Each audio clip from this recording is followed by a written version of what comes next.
last night. Ireland played Bulgaria in the Nations League, a new competition, and it was an important night because it was the beginning of Stephen Kenny's reign as head coach of the Irish team. Kenny is an interesting man, a fascinating candidate for the job, with a really brilliant record in League of Ireland football and with the Irish under-21 team. And he is a real change from recent managers. I'm thinking of Trapattoni and Martin O'Neill in particular. And it would be fascinating to find out. And we found out last night, and I'm joined by John Giles now, who himself was a great Irish team manager, revolutionised Irish international soccer really for 7 years, and ended my international career. John, that was your first good move. Now, what did you make of last night? And before you answer that, what do you see as the task that Stephen has to face? Well, the biggest task, Eamon, of the lot is getting players in good enough to do what he wants them to do. Yes. And unfortunately, I mean, it was only his first match, so it was okay. I didn't see anything much different to what we've seen before, although the intention, I could see the intention was there to do it. Yeah. But you need the players to do it. Yeah, that's precisely the point, really, isn't it? Yeah, you could see that there was a will there to maybe get on the ball and play it out from the back a little bit more than we have been doing. But, we have McCarthy in the middle of the field, and I don't want to be picking on him, Eamon, but he seemed to be the man that Stephen was dependent on to link it up. Yeah. And he can't do it. I don't think he can do it. He never could do it. No. So, Stephen, with the best will in the world, you can go and say, right, we get on the ball and we play and we do. But to be honest, it was okay. It was Stephen's first match. It might improve, but without the players, it's very difficult to do what I think he wants to do. Yeah, and if you look back on the history of it, Trapattoni and Martin O'Neill in particular, I wouldn't damn Mick McCarthy with this comment, but they didn't believe that we had players good enough to play the modern game, which is you play it out from the back. It's a passing game, it's a movement game, and you don't lump it up the pitch and defend for your life for 90 minutes. Now, Stephen has a record of getting his teams to play, but as you say, you need the players to do that. And also, last night's match must be seen in another context, John. Maybe he wanted to have a look at certain players, and he left out players who would be automatic choices. I'm thinking of, I'll come to Seamus Coleman and Matt Doherty in a moment, but James McLean, for example, Harry Arthur, Robbie Brady, Shane Long. These are experienced, quality players, experienced internationals, and they were replaced last night by players, like James McCarthy, of course. There was Adam Ida, who played up front, who I thought did okay and it was promising and has done very well for Stephen in the under-21s. Conor Harahan, who will never be a midfield player, but he had a look at him in midfield. And the midfield last night was Hendrick, Harahan and McCarthy. That's just not going to work. As soon as I saw the team sheet, where's the playmaker? Where's the person who's going to close down the opposition when they have the ball? That just couldn't ever work, could it? I don't think so, Eamon. But I don't agree with your thesis, if that's the right word, on it, because he couldn't leave players out that he could say, well, they will be in my team, and I'm going to try this. Yeah, like from the start, you have to put in. First of all, you're learning. You have to put in your best players straight away to see what they can do. Yes, you know what I mean? I do indeed. You want to change. You want to change the culture. So if you're going to change the culture, let's try and change it with Harry Arter, James McLean. Yes, exactly. Yeah. It's difficult enough to do that. Right. Without putting the young fellas in who are not going to be your first team choices. I mean, your first choice all the time in management, I believe anyway, unless you're resting players and you've got players that you can trust to put in. This is my best team. I mean, this is his first match, Stephen, and he wants to make an impression. So you have to assume, well, I would definitely have to assume, this is my best team. This is a big match. And I was surprised at a couple of choices, but that's down to Stephen. He's only come into the job for the first time. But the players, I'd say that he wanted them to play in a certain way, Eamon. There's no doubt about that. And I think it does give them certainly more license to play than Trapattoni or Martin O'Neill. Yeah. But they can't do it. No, I don't think these players that he had on yesterday. Now, I agree. I would have put another couple of players in that might be able to do it. Yeah. But certainly on the players that we had last night, I think it was encouraging them to get on the ball and play, but it's not there. Yeah, I mean, that's exactly what Trapattoni said. That's exactly what Martin O'Neill said. And I think you're right. Let's go to one particular decision Stephen Kenny had to make last night and has to make for the future. We have Seamus Coleman. He's the captain. He has been an automatic choice as a fullback. He's a terrific character. He's a very good footballer. He's a tough defender. He knows how to defend instinctively. In my opinion, you might disagree. And of course, we have Matt Doherty, who drifts into goal-scoring positions. For a fullback, he scored more goals than any other fullback in the Premier League. He's a good footballer too, an intelligent footballer. I don't really think he is anywhere near Seamus Coleman as a defender and as somebody who will be a leader. For example, the goal we gave away last night was chronically bad defending. I think if Coleman had been around there, he'd have been pushing people around and we might have been a bit safer, but that's in the realm of theory. The question is this, John. Stephen has to decide, or seems to think he has to decide, which of them to play. And last night, Seamus Coleman was on the bench and Matt Doherty played. What would you do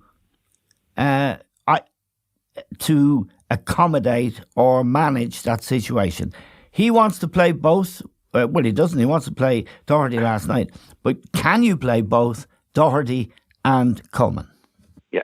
Well, first, the first question, Eamon, is it Doherty or is it Coleman?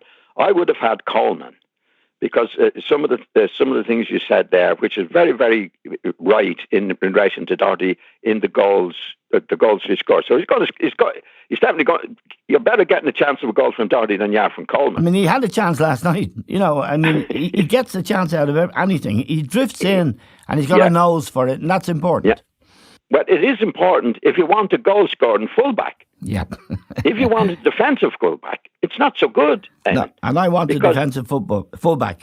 Well, that's my theory, my belief, and I think it's your belief as well, that when I'm picking a fullback, I'm looking at his defensive qualities before I'm looking at his goal-scoring qualities. Yeah. That's the priority.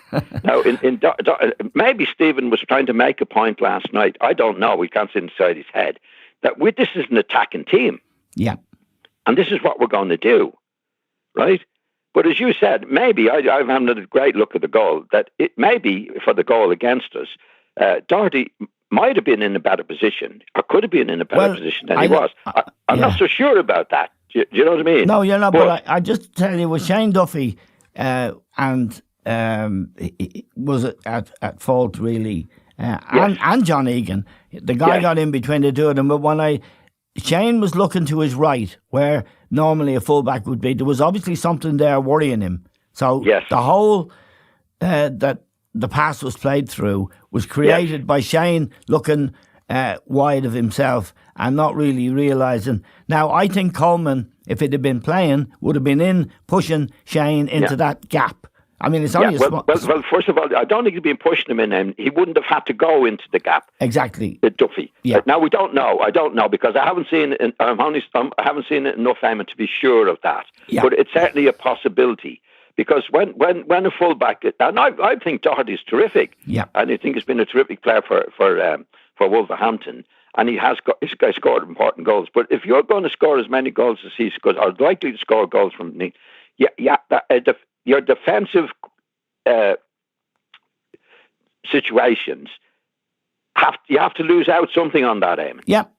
You know, you have to, because when you're going to score goals, you have to take a chance on it. You have to take a chance on getting in there. Yes. Right now, there would be occasions when that chance doesn't come off, and you're light at the back. Yeah. That has to happen. But Stephen might have been trying to make. I don't know. I can't decide his head. Trying to be making a point. This is an attacking team. This is what we're going to do. Yeah. Well, let me just put a point to you. Yeah. Well, let me put a point to you, because you've managed Premier League teams. You've managed Ireland. The first thing I would do as a head coach manager in a new situation, I want the defence to be right. Yes. That's where it all begins. Now, I haven't discussed this with you before we came onto our podcast, so you can tell me. That's the first thing I would say to myself. That's priority number one. Would you agree with that? Definitely. When you took over the Irish team, for example. Yes. Yeah. Prioritize. You have to prioritize the defensive situation. Yeah. Because everything starts from there. Then you know, I think if it's done properly, and this is what I believe in, that you don't need a designated fullback to be an attacker. Yeah. In other words, what I think is management. Everybody manages 11 players, 10 players out on the pitch, right? So this is my theory on it anyway, and it always has been. How do you manage those players to the best of their abilities and to get the best from them? I don't agree with the wing backs, for example. Yeah. I think if it's managed properly, the likes of the fullbacks, if they're going at the right time in relation to the ball, they become a wing back. Yes. Right? Yep. The wingers, for example, when you're defending, they become defenders. Yeah. So now you have 14 players on the pitch virtually instead of 11. Yep. So you don't have a designated. I don't agree with the wing backs. Yeah. I agree with the fullbacks coming into the game at the right time, so they don't be designated wing backs. So so I would go with Coleman all the time because of his defensive qualities instead of Doherty. Yeah. Although Doherty is a really, really good player, and I'd love to accommodate both of them on the pitch if I could. Yeah. But I would definitely go for Coleman first. And anybody in that position, defensively, you got to put right before you start thinking about anything else. I think that's a priority. Yeah, and I would agree with you. I mean, the only way Stephen can get them both into the team, in my opinion, and I wouldn't agree with it at all, would be to play three at the back, which would be Coleman, Dunphy and Egan, and wing backs, which would be Doherty. You'd give him the licence and let Enda Stevens, the left back who plays for Sheffield United, who can do stuff going forward. But basically, I don't see that. I agree with you. I think Coleman is the man, and Stevens going to have to make a call there. And it is going to mean Doherty, because people. Yeah, but if you go with that situation there, that's 5 players. Straight away. Do you know what I mean? Which means you have to be missing out somewhere else. No, I'm not going necessarily with wing backs. I'd go with back 4. Yeah, but when you said there, if you had Doherty in the team and Stevens in the team, and you'd be playing Coleman in the back 3, you know, that's 5 players you're taking up straight away. Yeah, I got you. Yeah, you know what I mean? Yeah. Okay. So whereas if you play the 2 fullbacks and the 4 at the back, you're not going with any extra players at all, because the fullbacks are going to be do what the raiding fullbacks are going to do anyway. But I can understand Stephen's point of view. His new manager is coming into it, and it's very difficult.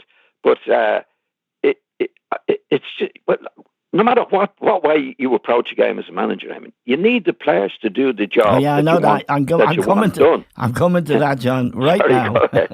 And this is where it's really relevant. I mean, for just to leave the Park Doherty Coleman thing, I mean, one of the weapons Seamus Coleman has in his armoury is he can get forward. Yes. He's very, very good at getting forward, and so we leave that.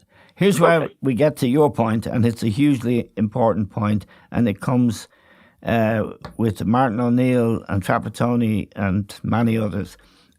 Can you play good football, modern game, passing movement without the players? Last night's midfield, John, was Hourihane, Jeff Hendrick and James McCarthy. And as soon as I saw the team sheet before there was a kick of the ball, I thought, well, who's going to be creative in those three? Who's going to get on the ball and be the playmaker? Couldn't think of anyone. Who's going to defend and tighten up and organise things when we haven't got the ball? They didn't take that box either. So this is where your point about however good your intentions are, you have to have the players. Isn't the midfield a classic example, the one that started last night of that? Yeah. Well, I think he was I didn't see the papers, but from what I can gather, I think Stephen was putting an awful lot of faith in what McCarthy was going to do. That's what I gathered. No, he name checked him and he said, yeah. Well, that's his judgment, Damon, and that's Stephen. He's the manager, but I don't think McCarthy is capable of doing that. I don't think he ever was. I mean, he's coming back from an injury, the lad, and good luck to him. But even when he was at his fit and considered to be at his best, I don't think he could ever do that job. It worries me slightly. He certainly didn't do it last night. No, I mean, we're both, I think, supporters of Stephen and with ardent supporters of him, really. We really want him to do well. I must say his singling out of James McCarthy and the fact that he played him last night in his first game really worries me in terms of knowledge.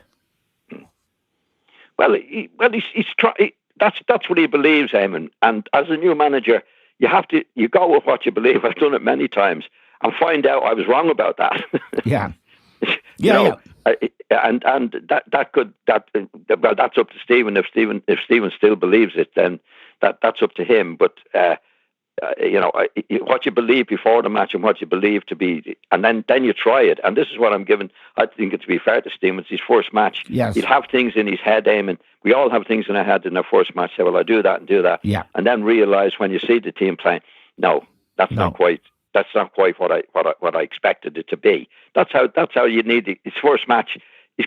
All managers are going to do that, Eamon. Yeah. So I don't know. We'll see in the second and third match if he believes that about McCarthy or not. Yes, indeed. But I mean, it's only your opinion. It's only mine. I don't think he can do. No. McCarthy can do what Stephen picked the team for. Believed he could do. Yeah, and we'll know when he picks his team for Sunday. Exactly. Against Finland.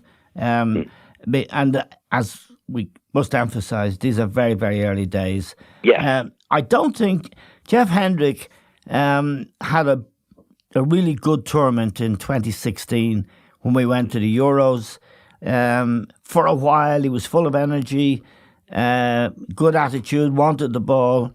But his Premier League performances for Burnley, who he's now left to go to Newcastle, I think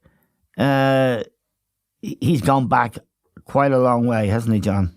Yeah. You don't know what the situation is in Burnley. I mean, all managers have their different opinions about what players should be doing. And I get the impression in certain ways that he's been asked to do things at Burnley that didn't suit him. Yeah.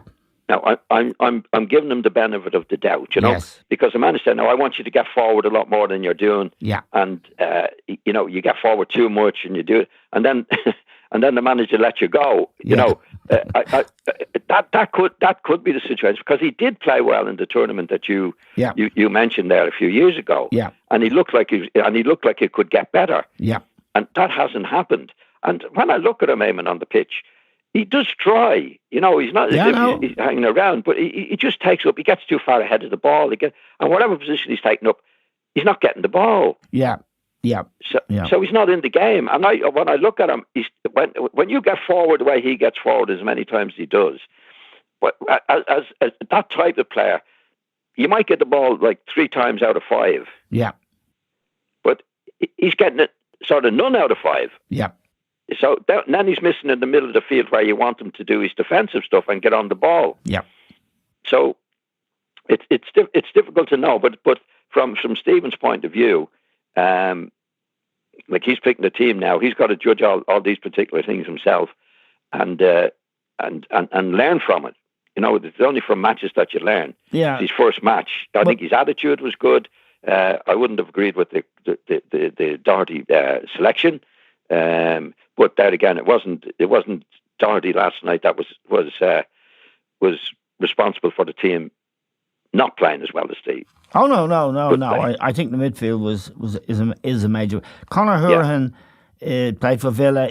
He's a great dead ball deliverer. He's got a good left foot.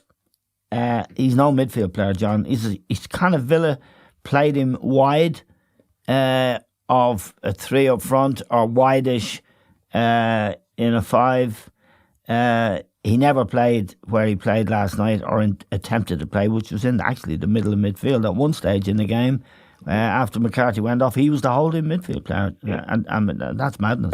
More than the holding, he was expected to be the creative midfield player. Yeah. And that's not going to happen, is it, John? No. That's not his skill set. No, I don't think he can do it, Eamon. He's a lad who can get your goal now and again. He's a good left foot. He's a good dead ball kicker for the ball. But, you know, taking corner kicks and free kicks, it only minute part of the game. Yeah. Obviously, you need people to do it, but you have to. Yeah, you can be doing that and contributing an awful lot more. Right. And he doesn't do that. Okay, let's go to something more, in my view, more optimistic. I don't know what you think. Callum O'Dowda in the first half, I thought he played really well, and he has a trick. He has a good attitude. He was hungry. Then I thought he got tired in the second half, and he was substituted. Did you see anything you liked about him? Well, I was doing the halftime on the radio, and I said he was our most likely lad to get a goal. Yeah. From the first half, and in the second half he didn't get much of a delivery of the ball. To be fair, either. I mean, every time I saw him get the ball in the second half, there was 2 or 3 Bulgarian players around him. Yeah. But he might have got a bit tired as well because these lads haven't played for a while. But I think he's a good player. I think he showed more life and more skill in the first half than anybody else. I would definitely stick with him. Now, here's a lad I think we both like, Aaron Connolly, young fella from Galway. He's playing at Brighton. I think he's got a great attitude. He's quick. He's lightning quick. He takes his chances when they come, although he missed a good chance last night in the first half. I think you like him, don't you, John? Yeah, I do, Eamon. There's a bit of life about him. Yeah. Actually, in the first half, he missed a good chance, but he made it for himself. Yes. You know, he made the chance because the goalkeeper played out a short ball, as we know. Yeah. And he won it. He won it from nothing. And the best chance we had in the second half, he made when he went down the line on the left side and put it across the goal. Yeah. So he was, without doubt, he has to be in the team. Yeah. Now, he's a bit of life about him. He's a bit of go in him. Yeah. Brighton have played him where he played last night, which is wide on the left. They've also played him up the middle. Yeah. I kind of wonder what you think. I'm never sure whether a little guy like that can play up the middle. I think he could play off Adam Ida, who I told showed quite a bit of promise. A young lad, Adam, and he's done well for Stephen in the under-21s, and I thought he was very promising, particularly in the first half. He certainly wanted to play, and he's hungry for it. Would you think of playing Connolly off a bigger centre-forward, say, like Adam?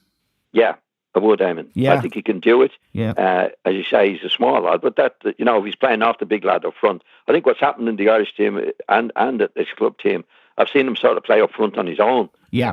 Which is very difficult to do at the best of times. Yeah, but definitely playing off somebody. I think he has the knowledge to do it. I think he has the the guile to do it. Yeah. He's quick.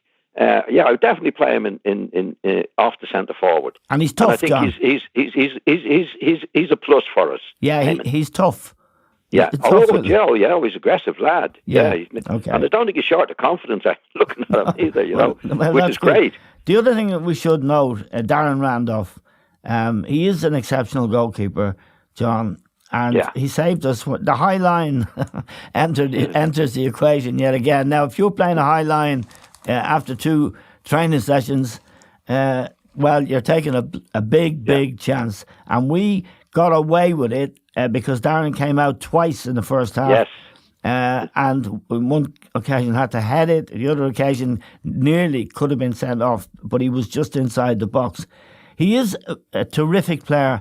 He's at West Ham now and he can't get in the side because Fabianski is keeping him out. But he's a terrific pro and a really top-class goalkeeper. He's a good lad, Eamon. Yeah, he's really good. He's a bit unlucky for the goal. I think it went through his legs when the other lad got through. Yeah. But I think he's like the back five for Ireland under Mick McCarthy in recent games have been excellent, Eamon. Yes. Conceded very few goals. Been really, really, really good back five. Yeah. It's just when we get forward of those that's why we don't concede many goals and we don't score many goals. But the big lad up front, how do you pronounce his name? Adam Ida. Ida. Yeah. Yeah. He's he didn't get much supply. No. Anything he got was difficult. Now, I'd like to see him if he did get a good supply. Yeah, he's 19 years of age as well, and in that position, experience is a great thing, isn't it? Oh yeah, he was game. He did what he's best, and he was marked very tight. He didn't get much room to do whatever he needed to do. So he showed the right attitude. I'd like to see him again. Yeah, given a better supply to show what he could do. But he was game, and that's a good starting point anyway. Okay, we play Finland on Sunday, John.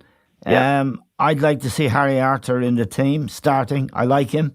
He's had a good season at Fulham.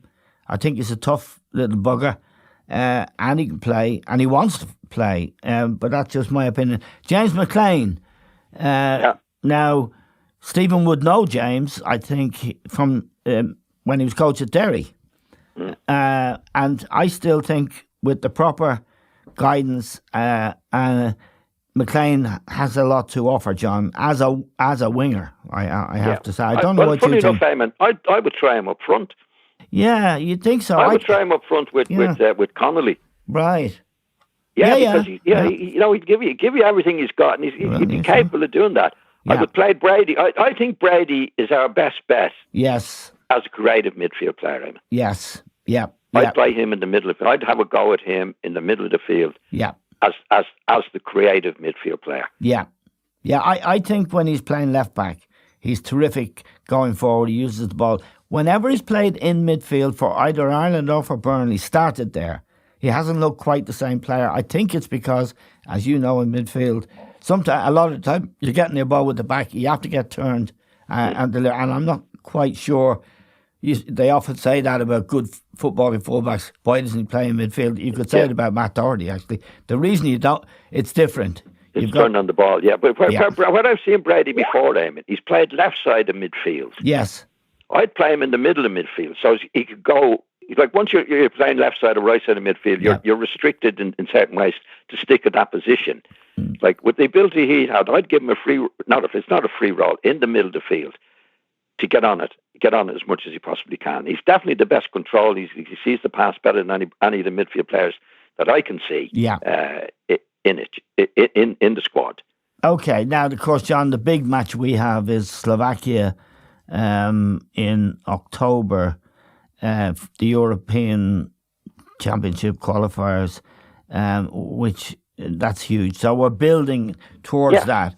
I would like again to see the team.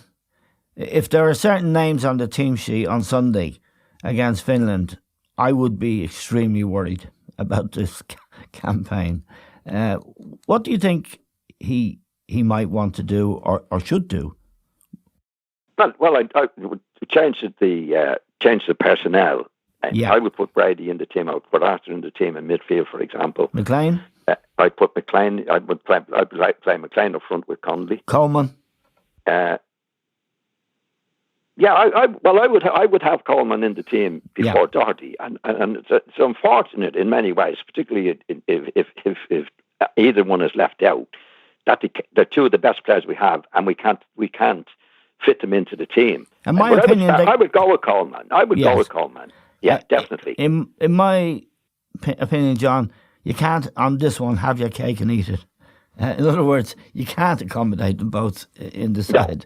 No. Well, maybe, Eamon. I mean, we saw Doherty playing midfield in one match, which was a terrible match in Gibraltar when the wind was terrible. So I have a feeling I'd like to try him there, Eamon. I don't think he has the legs, John, to be honest with you. But there you go. No, obviously there's no harm in trying. You only know by trying, Eamon. If you have the chance to do it, if it'll be a friendly match or whatever matches. I'd just like to see him there. He had that one goal, but it was a terrible match to have. Yeah, to play the wind, the hurricane. It was horrible. Nobody was playing well in it. But that all comes with matches, Eamon. Obviously, like no matter what you have in your head, and you have all sorts of things. I mean, I remember going to West Brom with things in my head. I played against these lads for years in West Brom, and I made at least three big misjudgments. Yeah. You have to see them play, because you have a thing in your head. Oh yeah, I'd like to look at that, but you don't know till they go out on the pitch. And Stevens is his first match. Yeah, that's his first game. So there's a long way to go. There was some encouraging things in it. We got away with. Well, we deserved to draw, Eamon, in the match. I think in the overall play, we definitely deserved to draw. Yeah. But could have been better. For once, we had more possession than the opposition. I think it was 67-33 or something. Okay, John, we look forward to Sunday. Yeah. And we're very grateful to you for talking to us today. That's John Giles, who was the greatest player I think we ever produced, and certainly did an amazing job as manager of the Irish team back in the 70s. I was there. Although I wasn't in the squad. Grateful to John. You were in the squad all the time. Yeah, I was in the firing squad. Anyway, John, thanks very much.